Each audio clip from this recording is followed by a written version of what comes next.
Mecha Talk is a series of videos where I talk about mecha-related topics. For this video, we will be covering the origins and abilities of the three MechaGodzillas that have appeared throughout the Godzilla films. Joining me in this video are D Man1954 and GojiFan93, two YouTubers who have made a number of wonderful and informative Godzilla and Kaiju-related videos. What's up everybody, my name is D Man1954 and I am honored to be helping with this fantastic MechaGodzilla video. Hey Mecha fans, GojiFan93 here, and I am super excited to be talking about MechaGodzilla in this video. With that said, sit back, relax, and enjoy the video.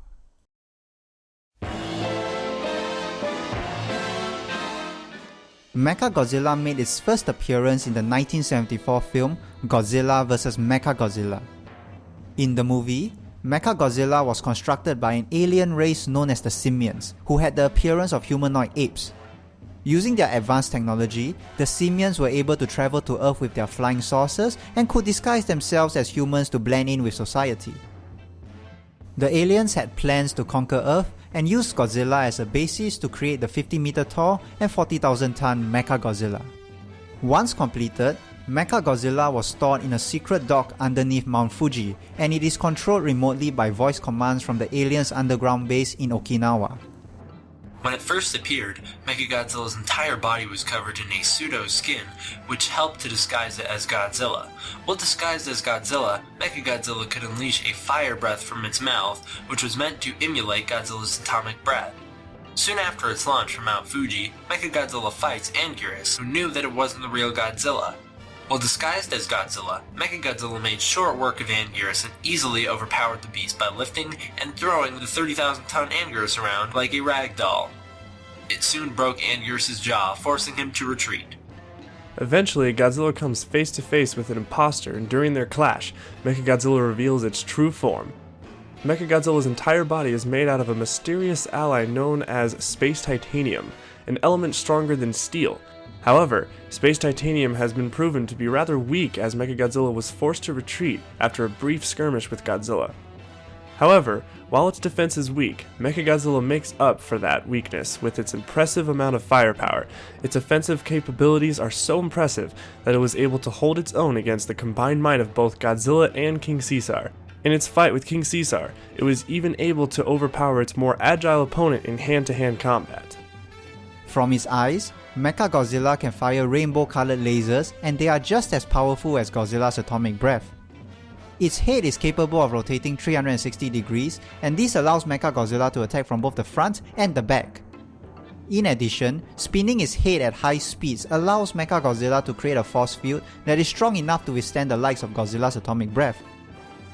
From its chest, MechaGodzilla is capable of firing an orange energy beam that is strong enough to cut a mountain in half. With the rockets in its feet, MechaGodzilla is able to fly at Mach 5 speeds and attack from the sky if necessary. Lastly, it comes equipped with an internal automatic missile factory that can supply it with a limitless supply of warheads. These powerful missiles can be launched from its fingers, knees, mouth, and even toes. These missiles can explode on contact with the target, or they may be lodged into the flesh of the enemy like darts. By unleashing all of its weapons at once, MechaGodzilla is able to completely overwhelm its enemies.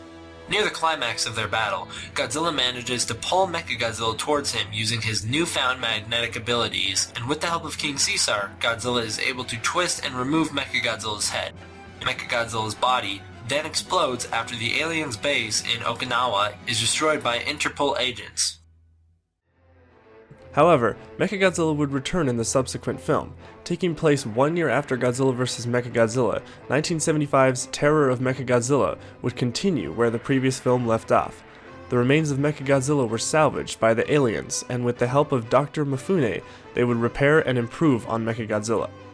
Dr. Mifune held a grudge against humanity as his peers had ridiculed and ended his promising career as a scientist.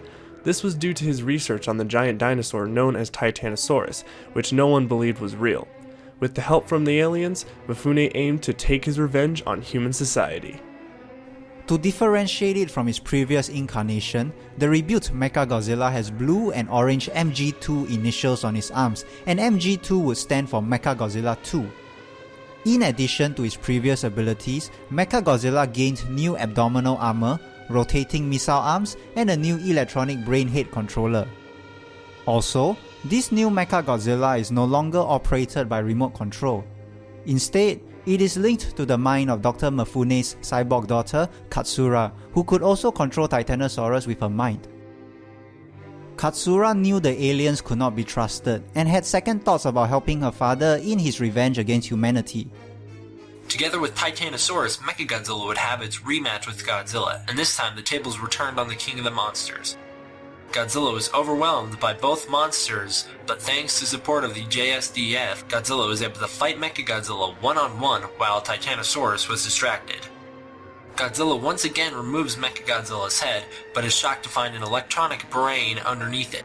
With its electronic brain, MechaGodzilla is capable of firing head-controlled lasers at Godzilla. Eventually, after Interpol agents manage to attack and take control of the alien's base of operations, Katsura selflessly commits suicide in order to stop Titanosaurus and MechaGodzilla. With Katsura dead, Godzilla destroys MechaGodzilla once and for all and makes short work of Titanosaurus. He even manages to destroy the remaining alien UFOs who were trying to retreat. With the day saved, Godzilla returns to the sea to get his much-deserved rest. Terror of MechaGodzilla would be the final film in the Showa series of Godzilla films that began with the very first Godzilla film in 1954. Godzilla would take a 9-year break and return with a new series of films dubbed the Heisei series, which began in 1984 and ended in 1995. A new MechaGodzilla would also eventually appear in this new series of Godzilla films.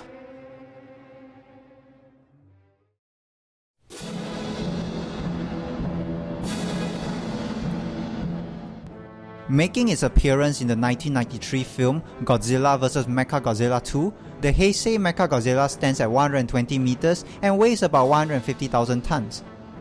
The Heisei MechaGodzilla was an anti-Godzilla weapon developed by the United Nations Godzilla Countermeasures Center, or UNGCC for short. In the climax of the previous 1991 film Godzilla vs. King Ghidorah, Godzilla had successfully defeated the time-traveling Mecha King Ghidorah. The UNGCC would acquire the remains of Mecha King Ghidorah and use its advanced 23rd century technology to create MechaGodzilla. Unlike its Showa incarnation, the Heisei MechaGodzilla needs to be manually piloted from the inside by a team of specially trained G-Force pilots. MechaGodzilla can fire laser cannons from its eyes, a mega buster ray from its mouth, paralyzing missiles from its hips and shoulders, and shock anchor cables from its wrists, which enable MechaGodzilla to deliver a powerful electronic charge to its opponent. The Heisei MechaGodzilla's armor plating is made from alloy called NT-1, which is coated in a layer of artificial diamond. With its strong armor, MechaGodzilla can take a lot of punishment. The armor coating even allows MechaGodzilla to absorb energy attacks such as Godzilla's atomic breath and Fire Rodan's uranium heat beam. The absorbed energy is then transferred to its ultimate weapon, the deadly plasma grenade, which is located in its waist.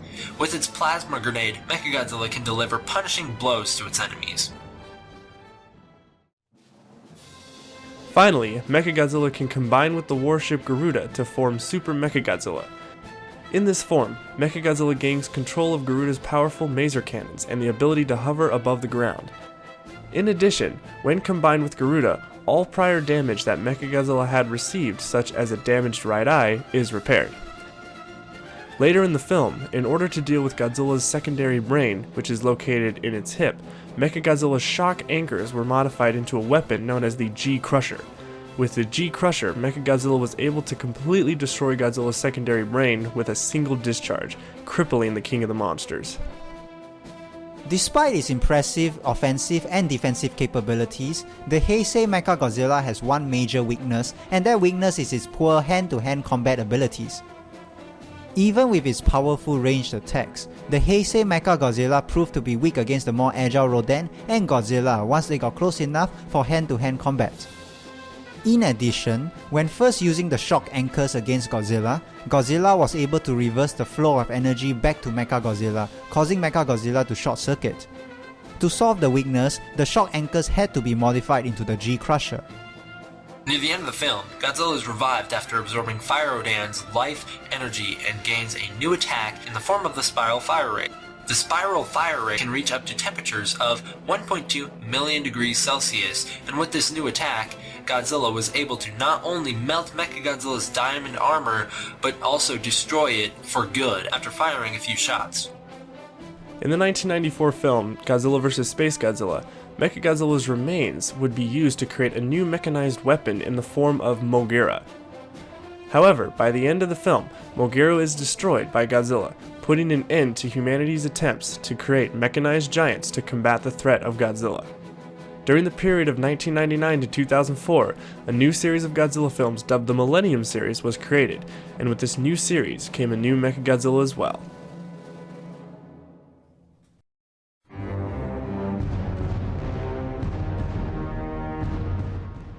Making its appearance in the 2002 film Godzilla against MechaGodzilla, the Millennium MechaGodzilla, or Kiryu to be more accurate, stands at 60 meters and weighs around 36,000 tons. In this movie's continuity, the events of the 1954 Godzilla movie as well as various other kaiju movies are canon to the overall story of the movie. Despite the death of Godzilla in 1954, Japan would still face attacks from numerous other kaijus such as Mothra, Gojira, Rodan, Megalodon, Baran, Gojira, Maguma, Dogora, Baragon, King Kong, Gorosaurus, the giant sea serpent, Ghidorah, and Ganymede over the decades. The appearance of a second Godzilla in 1999 was the last straw, and something had to be done to deal with the kaiju problem in Japan once and for all. The Anti-Megalosaurus Force proposed a plan to use the skeleton of the first Godzilla to create a new biomechanical weapon in the form of Kiryu. This plan was implemented, and the cloned DNA from Godzilla's bones were inserted into Kiryu's quasi-organic computer controls. Kiryu is operated via remote control from the AC-3 White Huron support aircraft, and its main pilot is Akane Yashiro, a JSDF pilot who is determined to make up for her past sin of accidentally causing the death of one of her superiors during the Godzilla attack of 1999. If Kiryu's receiver is damaged, it can be piloted directly from its skull as an alternative. Unlike its Showa or Heisei counterparts, it is never specified what Kiryu's armor is made out of, though it can be assumed that its armor is somewhat weak and Godzilla can deal significant damage to it with just a single atomic breath. To make up for its weak defense, Kiryu makes up for it with his impressive arsenal of weapons and speed. Kiryu's weapons include oral maser cannons, dual laser cannons on each arm, and a flight pack that allows it to fire rockets and heat-seeking missiles. The flight pack can be detached and launched at opponents, pushing them to a safe distance before remotely detonating. While it can fly, it has limited energy reserves, and it has to be airlifted into the battlefield by 2 white herons.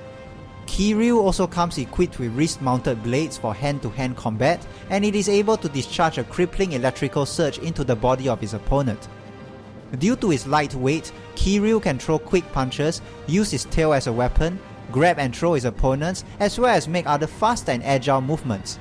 Kiryu's most deadly weapon is the Absolute Zero Cannon, which is located in his chest.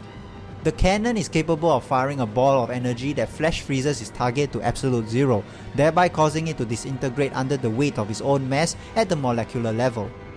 In order to use this powerful weapon, however, 40% of Kiryu's energy is required.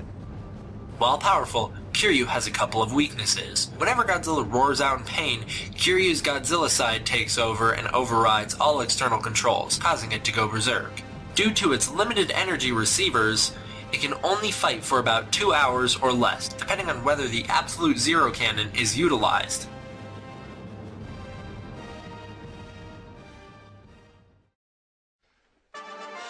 By the end of Godzilla against MechaGodzilla, the fight between Kiryu and Godzilla had ended in a draw, with both sides severely damaging the other. A sequel to the 2002 film would come in the form of Godzilla Tokyo SOS, which was released in 2003. Due to losing 37% of its body and weapons to Godzilla at the end of the first film, Kiryu had to be modified and equipped with new weapons. Kiryu's flight pack was replaced with weapon pods where rockets are fired, leaving only the attached thrusters on Kiryu's body to maintain its aerial capabilities. Its right hand can also now transform into a drill-type spiral claw, enabling it to deal serious damage to its opponent during close combat.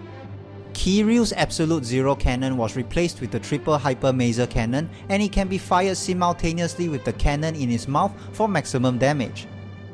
In addition, the arrogant but skilled Kyosuke Akiba became Kiryu's new pilot after Akane was sent to the United States for further training. With the combined efforts of Kiryu and Mothra's children, Godzilla was defeated and encased in silk. Rather than kill Godzilla, Kiryu overrides its programming and carries Godzilla out to sea, sinking both of them to the depths of the Japanese trench. As of 2016, there has not been a new incarnation of MechaGodzilla on the big screen since 2003. With the success of the new Toho and Legendary Godzilla films, one can only hope that a new incarnation of MechaGodzilla is created to once again do battle with the King of the Monsters.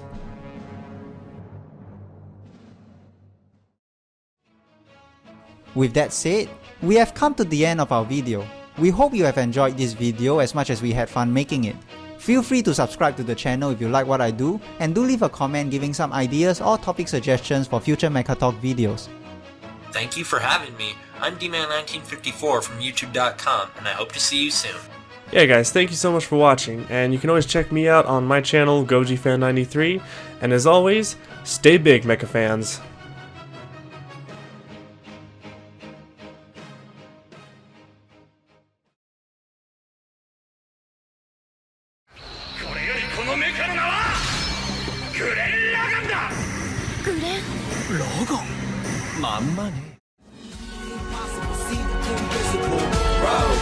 Fight the power, crush the unquenchable, break the unbreakable. Row, row,